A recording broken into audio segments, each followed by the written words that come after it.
Okay, thank you. I'm Don Rand, the chairman of the Fire Station Building Committee. This open meeting of the Fire Station Building Committee is being conducted remotely pursuant to Chapter A of the Acts of 2023, an act relative to extending certain COVID-19 measures adopted during the state of emergency, signed into law on March 29, 2023.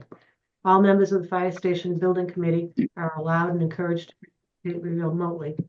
The act allows the Fire Station Building Committee to meet entirely remotely, so long as reasonable public access is afforded so that the public can follow along with the deliberations of the meeting. The public is encouraged to follow along using the posted agenda unless the chair notes otherwise. Members of the public who wish to view the live stream of this meeting may do so by going to Northborough Remote Meetings on YouTube via the link listed on the agenda. Ensuring public access does not ensure public participation unless such participation is required by law. This meeting will not feature public comment. Okay, and members, when I call your name, please respond in the affirmative.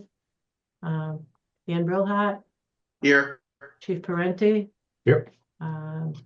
Diana Nicholas. Here. Mitch Cohen Here. and Tom Ridden. Here. Okay. And staff, I don't need to go through. No. Okay, And yes, John Rapp is here as a liaison, liaison. Boy, I'm getting old. Liaison. and he will comment. He can't vote. Yep. Okay, pursuant to Chapter 2 of the Acts of 2023, we can start this meeting. Yep. Okay, number 1 on the agenda, call meeting to order. It's in order. Schedule the review. The schedule review, is that you taking care of that, Janet, or Amy? Amy's gonna share her screen and she's gonna do it in standard form, but I will jump in if I need. Okay. Hey, Amy. Yep, let me just share my screen here.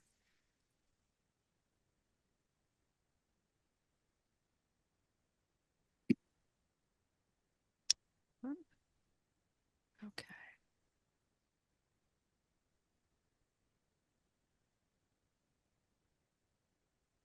Whoops, hold on. There we go. Okay, you can see my screen? Ma'am. Excellent. There we go. Okay, so we just had a few things we wanted to talk about tonight. We'll start with the schedule. Or unless we want to do the pre-qualification, I'm not sure where that fell on the official agenda. One reason it wasn't on the agenda is because we just got the email today, but I don't think there's any issue with adding that to the agenda. Okay. Todd and Tim, do you guys want to present the pre-qualification? Sure. I do have a list that I was gonna share. I can stop. We did have a really good turnout of firms that were looking to participate in our project. So can you guys see this matrix that we have up now? Yep. Okay, so Small, this but is, we can see it. yeah, I'll enlarge as I start going through, but so we worked with the committee to review a number of different trades, general contractors, and then a number of file sub-trades. And we have to go by, use the DCAM standard forms and follow the guidelines. And we've, so we advertised, we received a number of responses. I would say probably almost double than what I was expecting to receive. All categories had a very good turnout except for elevator. And elevator, you'd never, they don't respond. So that's not surprising. But the number that we got for all the others was pretty surprising. So that's good news. The more bidders, the more likely we are to have some competitive numbers. And that will be helpful in the end. But it's broken down into 2 categories, really the general contractors and the filed sub bidders. They scoring is slightly different, but it's kind of set up in the same way. And so we have a total score in this blue column, and you have to have a 70 out of 100. And there's three main categories that make up that total score. There's this management piece, number one, and that's worth 50 points total. And each question within there has its own rating value. But in order to pre-qualify, you have to have a minimum of 25 of the 50 points in that category, as well as 15 of the 30 points in category 2, and a minimum of 10 of the 20 available in category 3. And then you have to have some of these prerequisites that must be submitted. So you have to either have above a 70 or above a minimum score in each of these three categories in order to pre-qualify. So pre-qualifying isn't it's not that we're saying that all these firms will be able to bid on the project. Some of them, depending upon as they put their bid together, they may not have the capacity. They may receive other awards between now and when we go out to bid. And so they may not have the bonding capacity or different. They just decide that that's not something they're interested in anymore because they're flat out. But we expect to have some dropout, but we have a good list. And so the GC list, and I'll make it a little bigger so you can see some of the firms here. And Boston Building and Bridge, Colantonio, Crenshaw Construction, CTA Construction Managers, Fontaine Brothers, G&R Construction, GVW, HV Collins, J&J Contractors, and M. O'Connor Contracting. So a good group, a variety of people coming from either the Boston area or Providence even, or in Fontaine's, they're out in the Springfield area. So a good group. You know, if we got half of these people to bid, I'd be thrilled. But that's the GC. So we didn't reject or didn't find any of the general contractors to not met the minimal requirements. This is just, again, they're all DCAM certified contractors. We have to put out a minimum criteria to be pre-qualified to bid. And again, we'll review their bids as they come in to make sure they meet the needs and have the capacity to work on the project. On the filed subtrades, very similar, where you have overall score and then the three main categories and then some prerequisites. And the various different subcategories that we have on this project: masonry, and ornamental metals. And you can see there's quite a few. You know, typically you have 4 to 6. So the fact that we have 7, 8 firms in these different categories is really encouraging. Waterproofing, roofing and flashing. Metal windows, glass and glazing. A lot of the people who go after the metal windows category also go after the glass and glazing. And you'll find that with plumbing and HVAC as well. Tile, acoustical tile, so ceiling tile, resilient flooring, painting. So here's the elevators. We got one. So what we're going to do with elevators is we reject this. And we did go back out for a second time, a second request for qualifications. And again, we didn't get anyone new. So we reject that. And then that scope of work is turned over to the general contractor to include that within their bid. Fire protection. Plumbing, HVAC, and then finally electrical.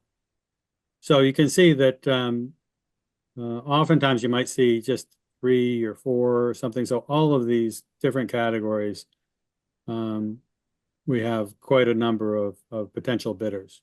So again, we're not going to receive bids from all these people, but it's encouraging that that they're all looking for work. And so hopefully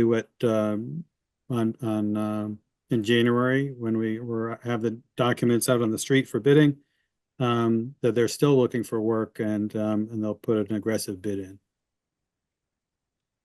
Also, just to note, we did include our estimated value for this trade. So we have it here because some of the questions pertain to their how much work they have on the books and what their capacity to continue to take on other work is.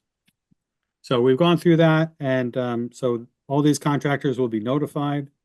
And then when the bids are go out, they'll be notified when the documents are available, as well as the documents, advertisements will go in the central register and local newspaper and posted where you guys typically post your legal notices. So we're following all the procurement procedures that are required by Mass General Law. Tim, Yes. oh, sorry to interrupt. I think that there was a second page for the GC list with just one name on it. I didn't know if you wanted to mention that one. I think they are considered pre-qualified. Oh, I'm sorry. I didn't even realize that went through. Yes, West Construction. So they are as well. Thank you. And Tim, I have a question about the general contractor on the first page. Cranshaw, they only got a total of 67 points. Thought they had to have 70. They do have to have 70. So I'll have to look that up. Todd, do you know offhand? I thought every week had gone through and everybody had met the minimums. Or am I pulling up an old document? No, it's the current document. I just don't know why that tabulates to 67, so I'll double check that. Thank you. Madam Chair, question for Tim. Tim, under HVAC, do we consider the geothermal a very specialized set of technologies and skills? And does that fit within this, or does it deserve its own subcategory? Question. Well, we didn't break it out. We have to use the categories that the DCAM has set up as our criteria. The only thing that we can really modify is the weight of the scoring within each category. So this category has to be worth 50 points, and we can make this one worth 25 if we wanted to, and distribute the weight of the others separately. And we can define what similar project is, but we did not call that out as that they must have a experience with geothermal. That might be something that when the bids come in, that's how we might look to see if they're a responsible contractor, if they have experience doing that type of work. Considering it's probably the single largest line item in the entire budget of over $4 million, I think it deserves its own scrutiny. Understood. Yeah. I'm just not sure how to go about. We'd have to think of that through a little bit on how we go about that. I think the time may have passed since we're basically making this public. I don't know. That's up to the pre-qualification committee. I don't know. Well, no, the pre-qualification is done. Yeah. So this is just to inform the group that these are the firms. But that's not the end. So people can still submit their bids, and at bid time you can review them and determine whether they are qualified, a qualified firm, if their bid is responsive. So yeah, it might be an uphill battle to if somebody who had limited geothermal experience and was the low bidder. We'd have to talk to the consult with the AG's office and see what our options are. But this is kind of the process that's been put in place. Questions? I count right that we have 11 general contractors qualified at this point, or at least on that list? On my assumption, including the 67 that you need to look at. Yeah, so depending upon Crenshaw, there is 11 listed here currently. But I will double check that if that was just an oversight and they should have been eliminated.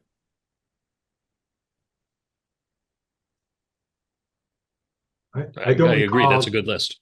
and Diana, I don't recall them being eliminated during our subcommittee meeting, so there must be something. I think they were, and correct me if I'm wrong, guys, but I think they were a very large outfit that did a lot of warehouse type Yeah. work. So There are the a lot way of- the way we had defined similar project experience was you want to try and give a little bit of a flavor for what your project is, but not make it so narrow that you're going to really limit your bidding pool. But we Right, did yeah. ask that it be a municipal project or a fire station or public safety facility or a municipal building above a certain square footage. And so I think they do a lot of mega warehouse construction type projects. So I think that's probably why they got the 0 on similar project experience. They also- do public yeah. work. They also got a 0 on the legal. Yeah, It and could be- that's very that's- deceptive because Yes, the it more is, work you yeah. do, the more likely you are to have some legal Yeah, issues. Right. And even if it's your subcontractors and paying prevailing wage or some of OSHA issues or who knows what, Mhm. but right. the more work you do, the more likely you're going to have that. So you'll see a number of those guys that did get a 0 on legal, and it's not it's a hard category to score. Right. You're all set, Tim? Yes. Okay. Let's go back. Janet? Amy. Amy? sorry. Let me just share again. Okay. Some reason my computer's being a little slow advancing from slide to slide here, so bear with me. There we go. Okay, so we wanted to go over the schedule a little bit with you now that the pre-qualification piece is done. I'm just going to move the pictures of all of you guys over so I can actually see my slide here. Okay, so we've been showing you really huge schedules all through this process, and now we're down to this bidding through occupancy phase, which is a little bit more condensed, as you can see here. And so we are currently working on wrapping up the contract documents to go out to bid, and we worked through this schedule with Colliers, thinking about when we would want to have the contract signed with the contractor, when it would be ideal to start construction on site, getting past the winter, starting in the spring when the ground will be thawed, and when it would make sense to start all the site work on that site. So we took those dates and we sort of backed in. We had been talking about going out to bid January 8th originally. And as we talked through it, we were a little bit hesitant to do that just because it's right after the holidays. People aren't necessarily back in the swing of things, not necessarily back in the office. We thought, giving a couple more weeks might be a good idea to get the word out there and get people looking for the project. So right now we're looking at putting a notice in the Central Register and advertising it, all those places that Tim just talked about, on January 15th, which is a Wednesday, with the construction documents available to those pre-qualified filed subbidders and general contractors the following Wednesday, which is January 22nd. And then we would follow that up with a pre-bid walkthrough, which is pretty typical. You go out to the site, you give the contractors an opportunity to come out, talk through the project a little bit with them. They have an opportunity to ask questions, see the site constraints and all. It's an optional thing. It's not required, but ideally, we usually get a pretty good turnout for these things. So we'll see what happens there. From the date that they have access to the drawings, the January 22nd, we're going to give 3 weeks to the filed subbidders for them to get their bids in. That's pretty typical. That would put their bids due February 12th, and then another 2 weeks for the general contractors to get their bids in, which was February 26th. If we have to, there's enough room in here, we think. If for some reason we're finding people are asking a whole lot of questions right before the bids are due, and we feel like it's advantageous to give them a little more time, there is another week of float in the schedule here where we could extend either one of those deadlines to give them another week, either give 4 weeks to the filed subbidders or give another 3 weeks to the general contractors. Once we get those bids in, we want to have the contract awarded no later than April 4th. The contract will be in the construction documents, so all the terms for the contract should be worked out already. The general contractor will be aware of those terms. So the negotiations should go quickly at that point. And so once that contract is signed, hopefully they can start construction right away. You give them notice to proceed. They can get going, be on site by the following week, get shop drawings going, and mobilize. And then we're talking about giving them 17 months before that temporary certificate of occupancy. And this is a little bit longer than we had originally been talking about. And again, we were talking through this with Colliers and talking to the engineers, the civil engineers, about the site work that needs to be done. We're thinking that the first thing they're probably going to want to do is build that retaining wall in order to give themselves a little more room to work on the site. And so there's a little bit of time associated with that to for them to get a contract signed with the retaining wall contractor to get the shop drawings in. They're going to have an engineer produce those shop drawings and stamp those shop drawings, and then those will get submitted to us and reviewed by PAR and HKT and the town before they can be approved and released for construction. And then it's going to take some time for them to manufacture the blocks and then get out there and build it and all. So we felt like giving a little bit more time for the construction and extending that for 17 months made sense, given that, and then the geothermal. And then we've also been hearing more and more about some continued issues with supply chain and some equipment, how long it takes to get some mechanical and electrical equipment, some other materials. So we think that date is probably good. So the 17 months, if we get going by the beginning of April, the 17 months puts us to August 31st of 2026 for the temporary certificate of occupancy. And then a couple months after that to do closeout. And the closeout is, handling the punch list issues, final warranties and operations and maintenance manuals and training, things like that, which, we don't like to give them more time than that. We like to say 2 months. Sometimes it stretches out a little bit longer than that, but if we can hold the contractor's feet to the fire and try to get it wrapped up, it benefits everybody. So that would have final closeout then at the end of October in 2026. Does anybody have any questions about the schedule? No, but I have a comment, if I may, Amy. Yeah. I have several good friends that were fire chiefs that moved into their new stations well before they should have, and ran into nothing but problems. So I'm okay with rather stretching that 2 months out if need be to make sure everything's right, rather than moving in and trying to hit punch list items and move in at the same time when your heating system may not be working right or your alert system may not be working right. Because, and again, I have several good friends I've spoken to, and they said, well, they wanted to get in, and then they found they really shouldn't have gotten in. They should have waited a little bit longer. So I fully support your logic. Yep. Any other questions? A question for Amy, Madam Chair. Yeah. Your pre-bid walkthrough, is that what I call a bidders conference? Yes. Yep. Thank you. Yep. It's just a chance for them to to hear from us any explanation of the project. If they've already started looking through the drawings, they might have some specific questions. It gives them a chance to just have eyes on the site to, look at where the retaining wall is going to go, what the constraints are, what, the surroundings, where Dunkin' Donuts is, those sorts of things, and to just ask any questions that they've got.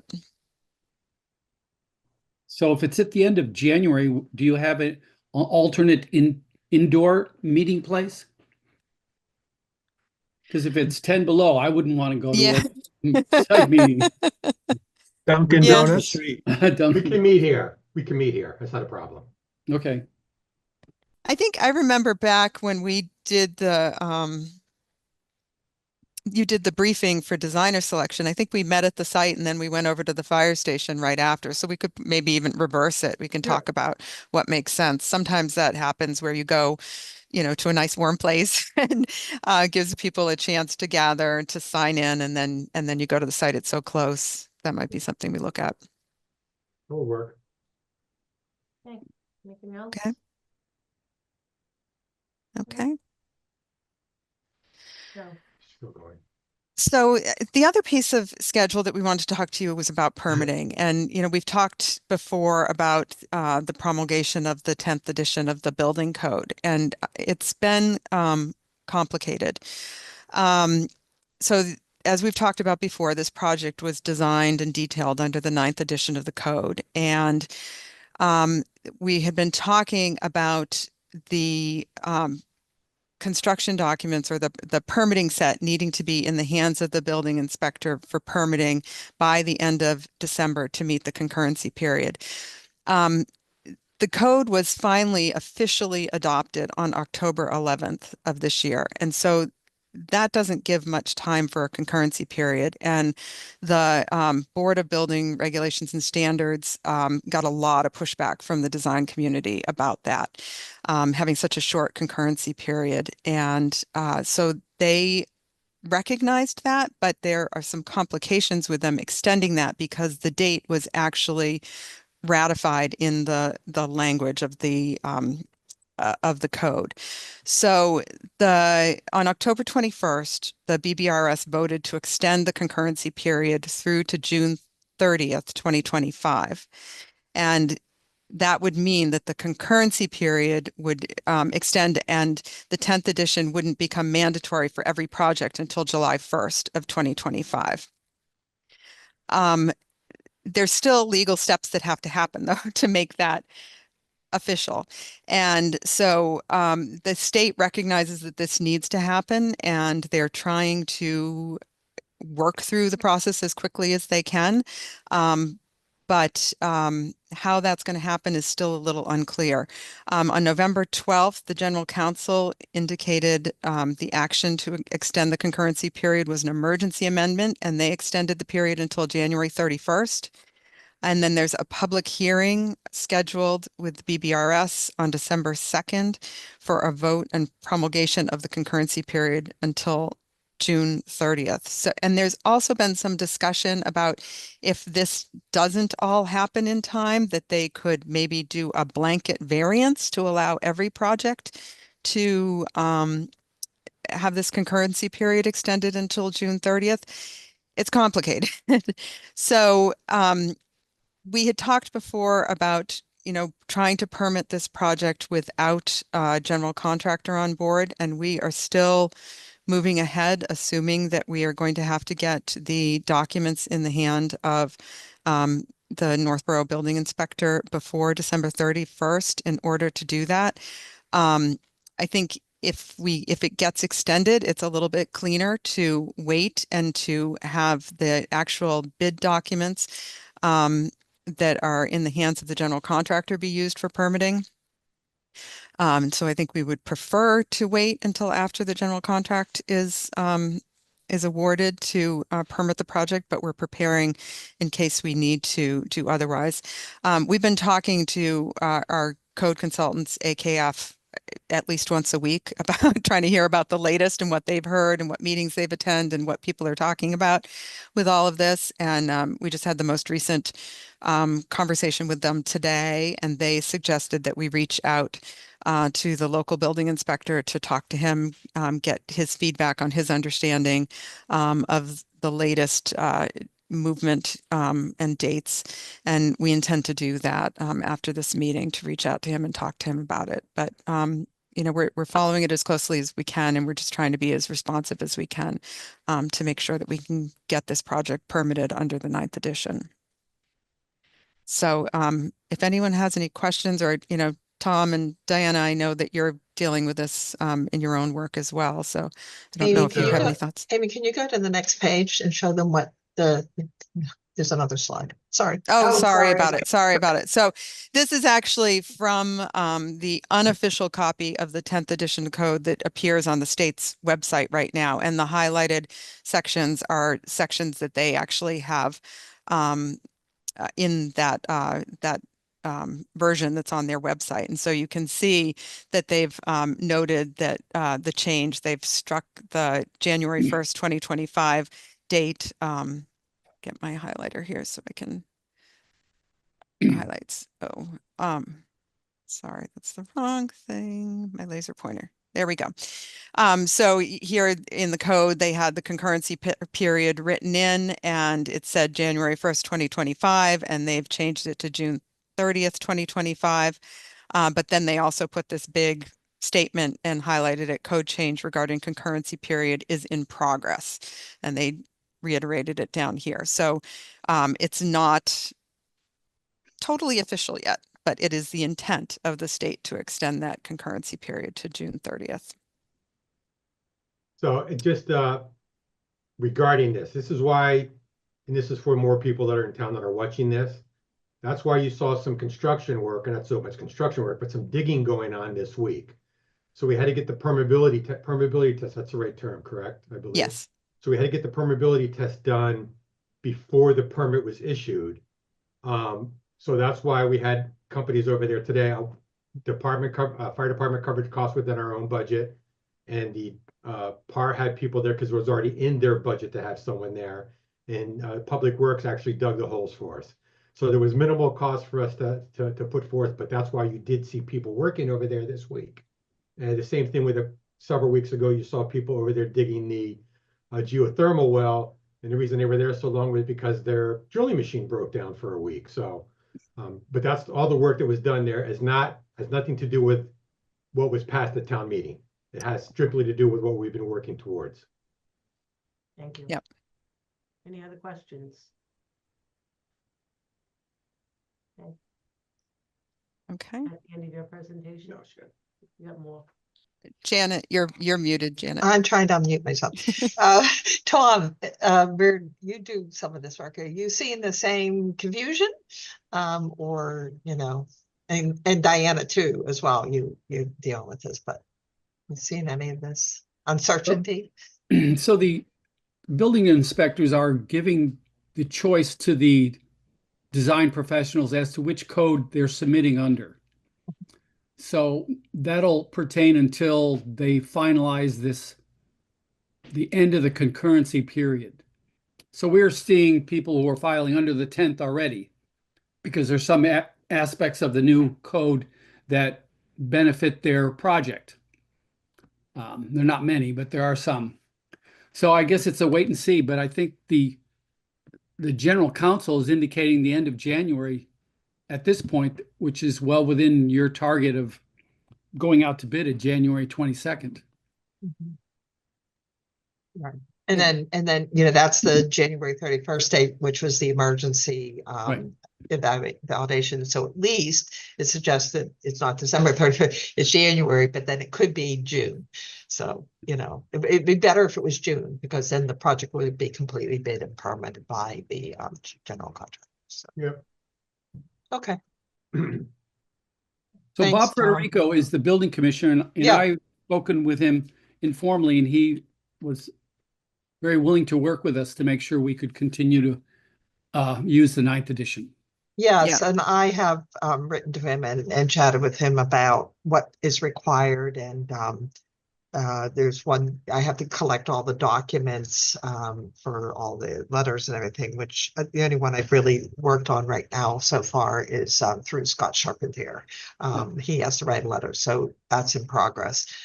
Again, Amy said we're trying to assume that we might have to do it, and he's clearly laid out what we need to do, so everybody's aware of what needs to be done, so. Yep. So, okay. Okay. Okay. So the next thing we want to talk to you about is the clock in the tower. We've talked about the clock in the tower a lot, but we have never shown you options for what that clock might look like. And so we wanted to present a few options to you tonight.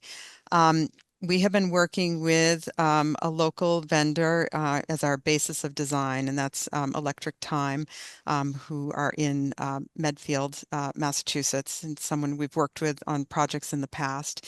And they've helped us put together some different options here. This is a clock that they fairly recently designed for another client. I just thought we'd show it to you to give you an idea of what these look like.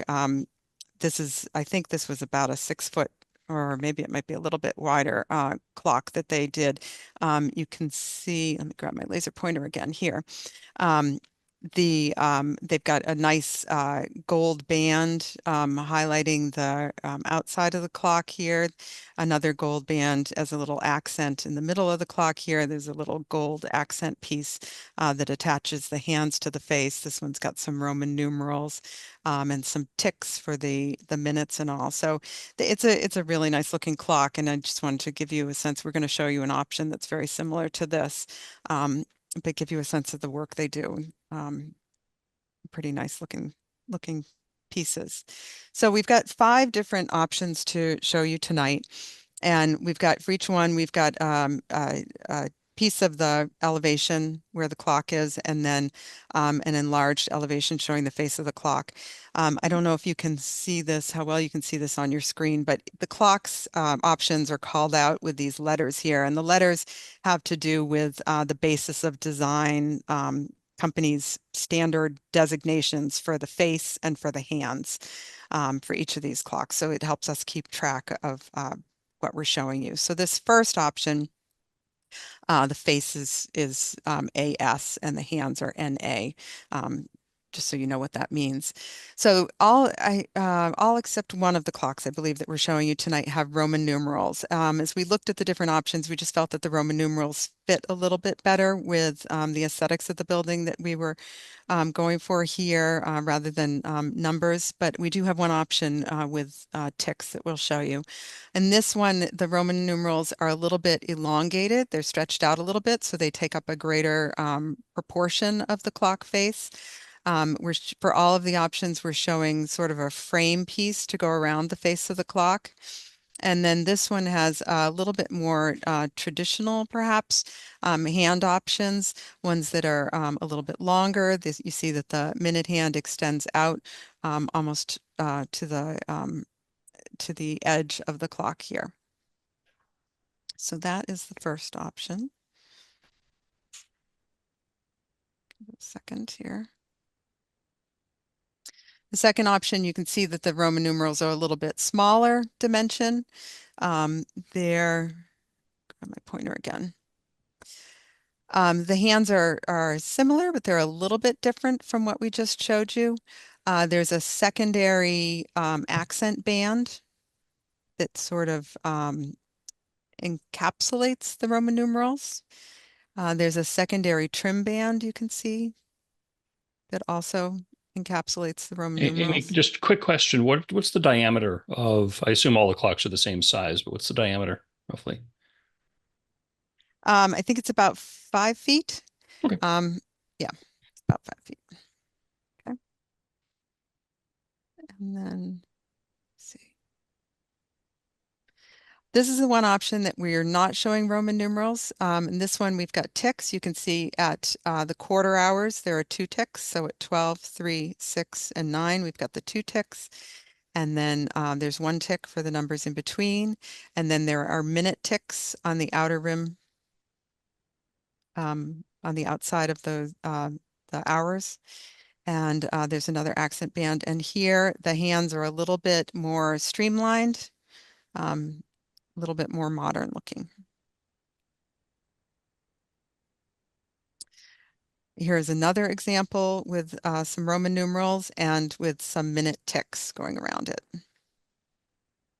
And again, we've got an accent band that encapsulates the Roman numerals. There's both above and below the Roman numerals, and these Roman numerals are a little bit shorter.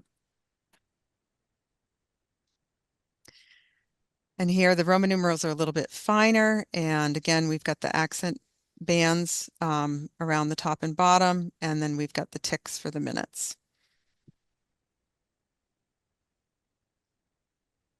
And then we've got the 5 of them together side by side. Reminds me of the old village she did with the towers when you first started it. Yep, exactly. Amy, I would assume they're all around the same price. Yeah.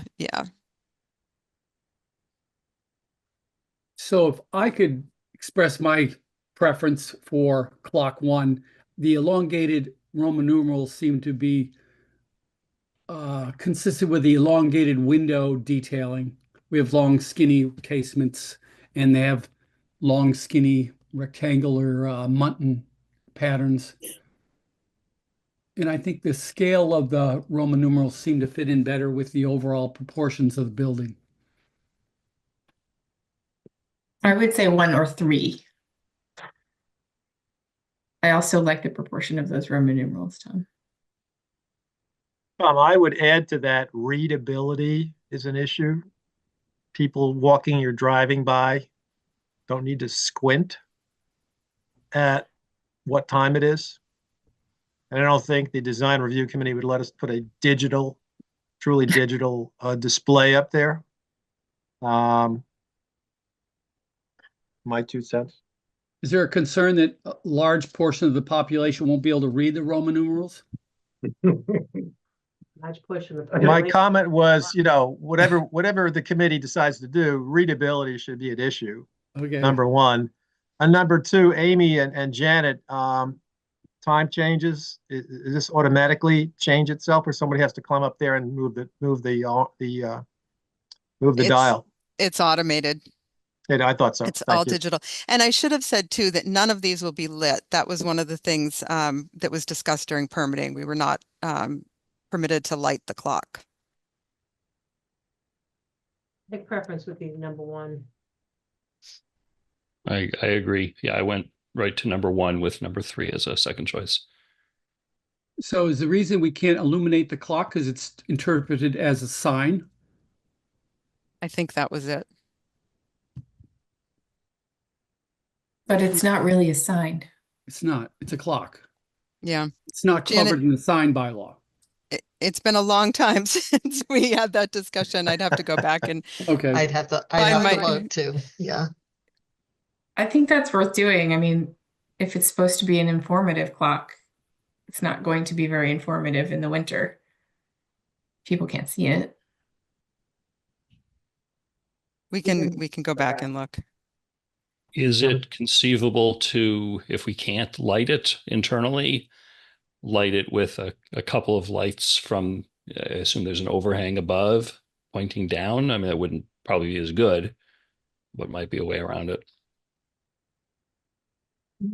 It's not much of an overhang, not much. Yeah. enough to Yeah. put a light, and then it Yeah. would end up projecting out or something that might not look Mhm. very good. Yeah.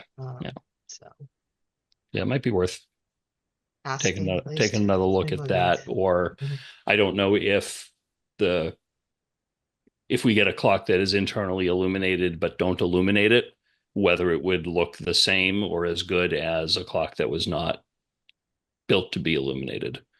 So we would have that option over time if somebody said, oh, let's see what it looks like in place. And I don't know. I can ask that question. Yeah. Thank you. By agreement, we've had a lot of support for clock 1. Chief? I need to hear what Captain Brillhart has to say, since he's the one going to go up and change the time and wind it. I was actually I was waiting for you to get to that. Yeah, I bet you were. I'm perfectly okay with clock 1. Yeah, I think clock one's very nice. Okay, I like the elongated numbers. I think it, because of the size and because it's gonna be way up there, I think the elongated numbers look better. all right. So you've got this- One related question, in the photos you showed us of the other clock that this company has done, the photo on the left, which I think was, the clock just sitting on the ground, had some branding on it. Where the photo on the right did not. Would this have branding or not have branding? No, no. Okay. This was whatever company they made it for. Yeah. Okay. I mean, we can put anything you want on it, but No, I'd it's rather not avoid it. required to have the branding. No, no. Okay. Yeah, I just want to make sure we didn't, brand the clock company Yeah. or anything like that. No. Okay, no. good. Thank you. Next. I believe the design review committee wants to review the clock design.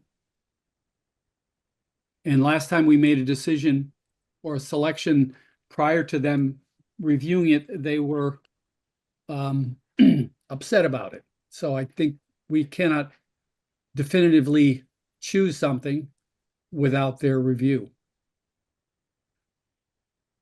I would have to speak with Lori and see what she says about that.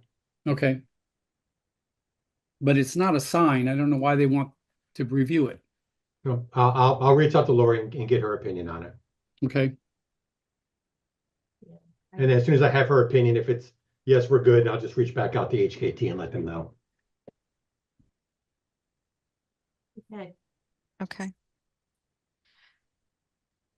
Okay, so we just wanted to talk to you a little bit more about next steps and a couple other little things that we had hanging out there. One of them, so we are continuing our permitting efforts with Mass DOT.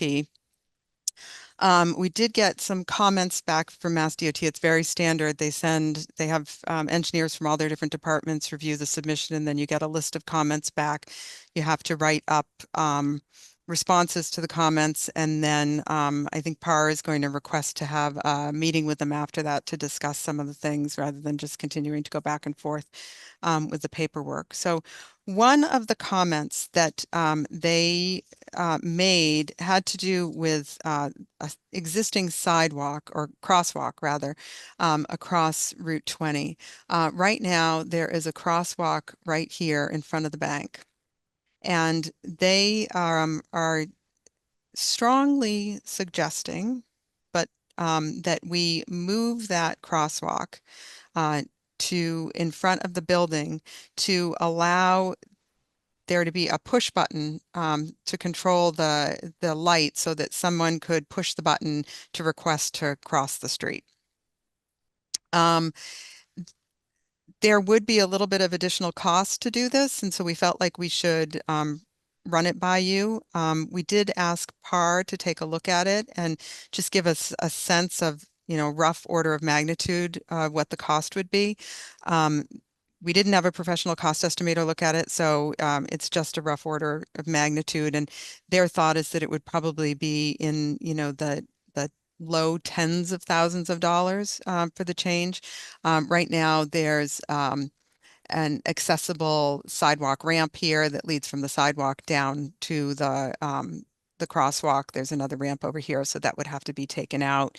We'd have to put new curbing in and put in new sidewalk sections there so that it was a level sidewalk. We'd have to take the crosswalk out here. We'd have to add it over here. So, there's a little bit of work that needs to be done with it, but we wanted to just run it by you. Mass DOT, when they saw this, they reached out to the town, they reached out to Scott. I think Scott is in favor of making the change. Scott Charpentier, I think he's in favor of making the change as well. I think that they were a little bit stronger in their desire to make this change when they spoke to Scott. So they didn't come out and tell us that it would be required, but they strongly encouraged that the change be made. So we wanted to just run it by you. it's important that we work with them as much as we can. I mean, There in the is a grand cost, scheme yeah. of things, it's a small cost to the project, you know. when So we're I would say talking- there's a cost element, but you know, it's not terrible. Amy, Janet, question. We're gonna have a light somewhere across the property?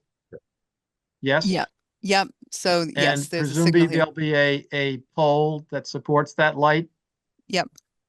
Is that pole expected to be anywhere near where a crosswalk would be? Not now, no. So right now, the pole, so the apparatus apron is right here. Yep. The pole is right here, Mhm. with lights that extend out over the street, it's a mast Right. arm. And then the nearest crosswalk is here. Okay, So, yeah, so it's, and they're the not, stop they're not line, contiguous.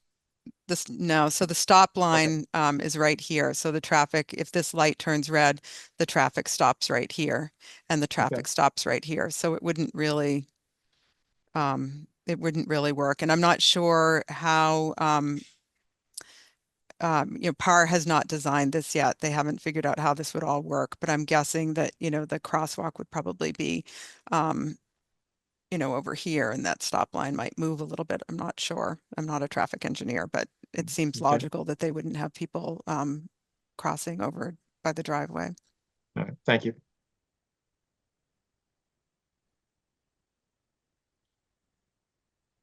I'm supportive of paying a little bit more for that movement. I think that's a good public safety improvement.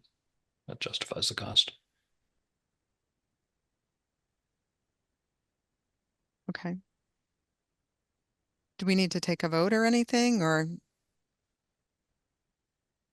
I would suggest that they upgrade the quality of the transition texturing surface because the ones they've put in throughout town are all peeling up.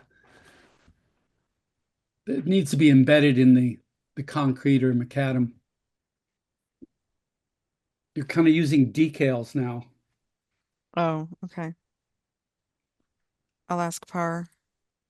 I would say because it is a cost item, even though small, I think a vote would be an appropriate thing to do. Okay, roll call vote. But Yeah. do we know what the motion would be, because we don't really have a real I don't have cost. a number. That's why I'm just concerned if we say, yeah, go ahead. I don't know. If Well, we is said- this if we going said- into the bid documents though? Like, It's going into the bid So- documents and there wouldn't be any design costs. This would be, Okay. in PAR's scope of work. Then it's probably so not an we issue. won't know the number until it's part of the main bid anyway. Okay. Right. Right. So do I hear a motion? Well, do we need a motion? Do we need a motion? I don't think so. Mitch, what do you think? I mean, I could see a motion if you said that, well, this would be, low tens of thousands.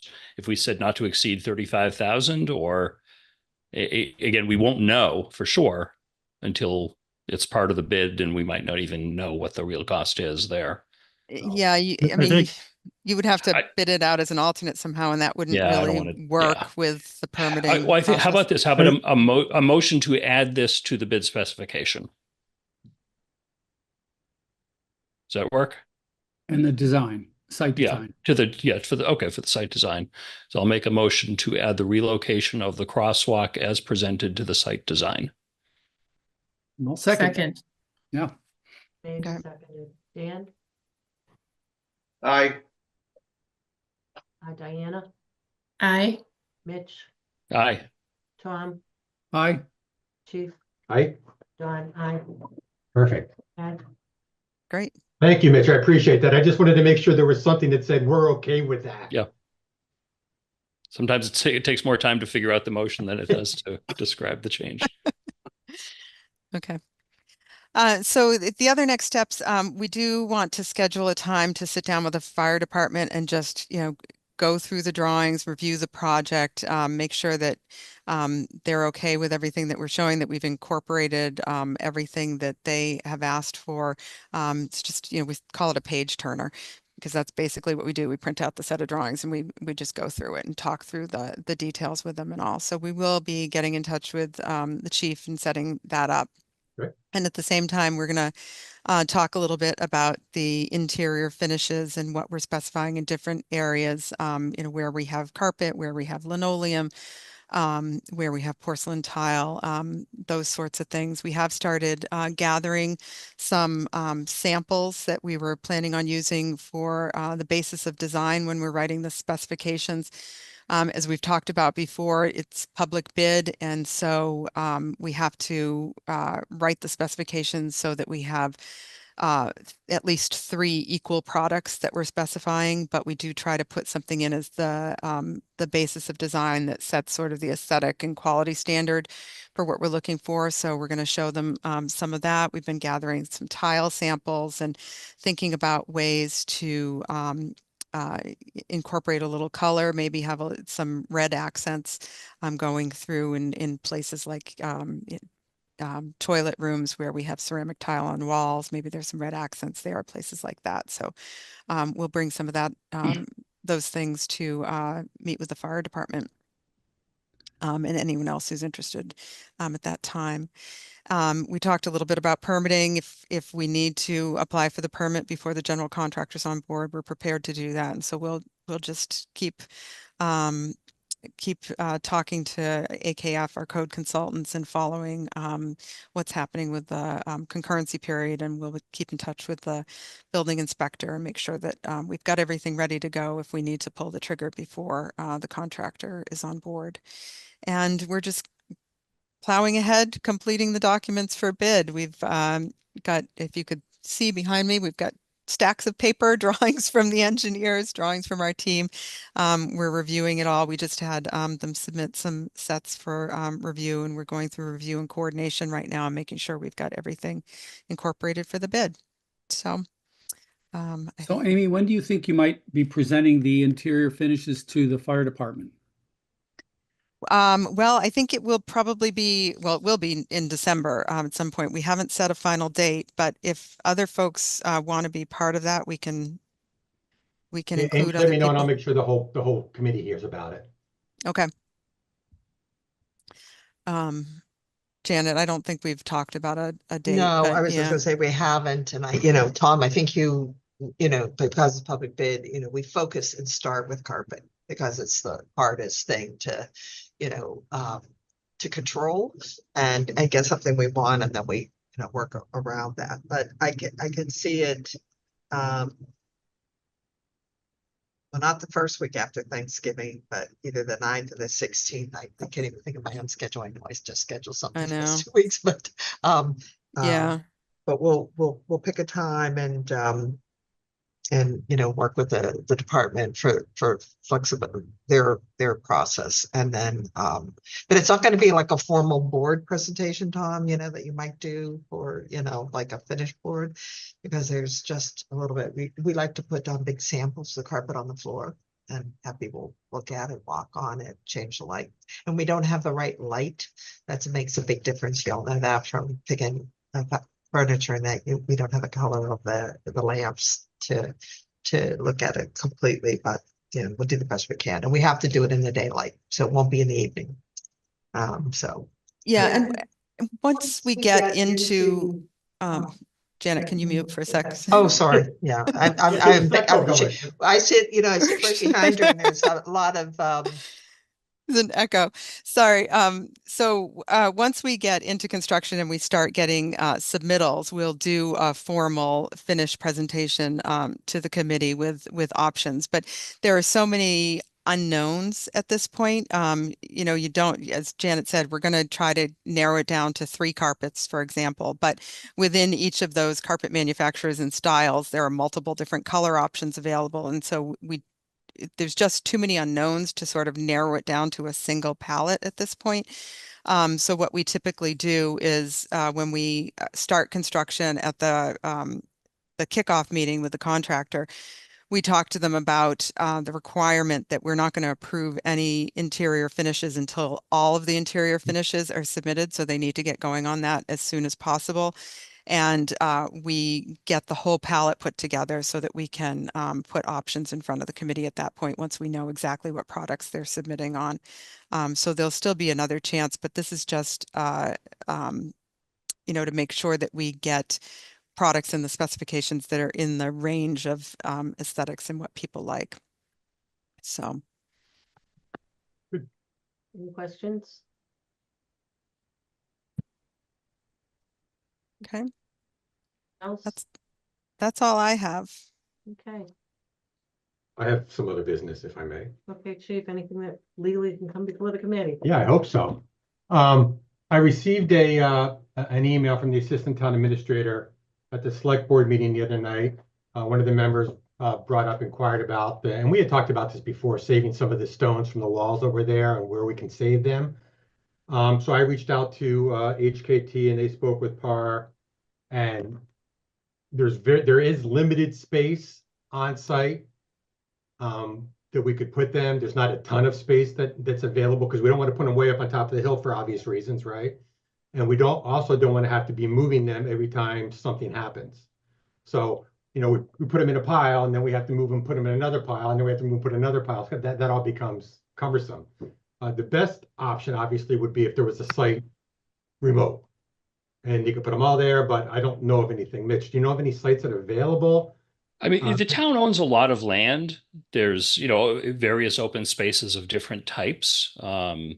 So there's certainly acreage available for it, but yeah, I wouldn't want to put stones in a way that they would pose a safety hazard or interfere with current hiking trails or anything like that.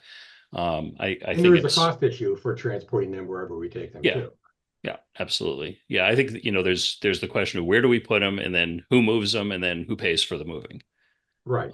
My concern with placing them on the site is then that reduces the amount of storage area that the general contractor might have. Like a nice, beautiful flat area for a big pile of rocks is the same nice, beautiful flat area that the contractor would want to use to store materials or a construction trailer or something like that. And the more we eliminate of that, the more costly it becomes for us because they've got to store more things off site. So I hope that we can find another location. And then the other part of it is who might do the work. I was copied afterwards on the same thread that you were part of, Chief, and my follow-up to the assistant town administrator and the select board member that was interested in this was maybe the DPW could take this on, not so much for doing the work, but for getting a cost from some vendor that they already have a contract with, to say, how much would it cost to move these rocks to X location, and have the DPW be responsible for determining the location, and try to get that work done in advance of bidding, so that by the time you actually go out to bid and people take a tour of the site, it's in the condition that it would be, and nobody has to deal with the rocks. I am sure we could add something to the specs that say, hey, let's all, everyone bid on moving the rocks as part of the project. I would imagine that that's the kind of cumbersome, weird thing that might make somebody nervous and might say, all right, I need to make sure I'm covering myself on this. So putting in a larger number than would otherwise be justified there. And we might want that separate from the site. Madam Chair, a follow-up to Mitch's comment. The DPW has excavating equipment and large dump trucks. And depending on the workload, makes some logical sense to approach Scott first to see if he can do it. It's under our control from point A to point B, and cost and liability. My comment. Yeah. My suggestion was, again, ask the DPW to take a look at this, whether, and if they could do it, if they have, what I find is the DPW has a lot of equipment to do things. They don't always have the time to do things. Yeah. If this is a 2-day, 3-day project, those employees are busy doing other things those 2 or 3 days. So sometimes they farm it out, even if it's to something technically they're capable of. I would let them make that call. I'm just drafting a quick, and I agree with everything you're saying. I just wanted to make sure I brought it up so everyone was aware of it, in case, anyone had any questions. I'm going to draft a letter back to the assistant town administrator simply saying, we don't believe there's enough room on site to store the stones. I think it's better to speak with the DPW and see if we can coordinate moving them to a different site, different town-owned property somewhere. So this was discussed at the Northborough Historic District Commission several times. So I did a quick calculation off of the site drawings. There are about 1,900 linear feet of stone walls. in existence in the upper part of the site. And I think 400 to 450 linear feet of stone walls would have to be removed to make way for the building and the retaining wall. So if you take 8 or 10 stones per linear foot, you're talking, 4,000 to 5,000 stones, rocks. And that's a big pile.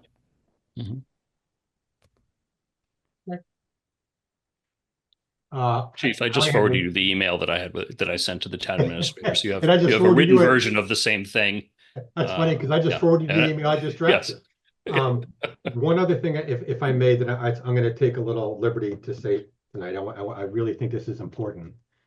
And that is, I want to take a moment and thank each and every one of you that are on this, in each of these blocks tonight, for the incredible hard work you did over the course of the last, and Mitch, you've been there along with Don and Dan for the whole process, from the feasibility all the way through. And for everyone else that has participated, the great work by everyone who brought this project to fruition with what I feel was a really solid, overwhelming vote by the town. And an outstanding job by you all. Thank you all so much. I can tell you, and I'm going to speak for the members of the department, and I think Captain Brillhart will support me in this, that they are all incredibly thankful for everything you've all done. And we're so excited for what the future is going to bring for us. So thank you very much. Well, Thank you. Chief, you did a remarkable job as well, and your staff. Thank you. I think that's Chief, it. we signed up for when, not if. Well, it's funny because I was looking at the schedule, and my when's going to be before the if is done, or the when's done, but that's okay. Okay. I'm very excited about it. Any other business that can legally come before the board? But no, so do we need another meeting other than the one that we're going to meet and talk about the stuff? Not for a bit? Okay, sounds good. All right, Yeah. Think of anything, we have a so. move to adjourn. I move we adjourn the meeting. Okay, do I have a second? Second. Here we go. Okay, Dan, Aye. Mitch, Aye.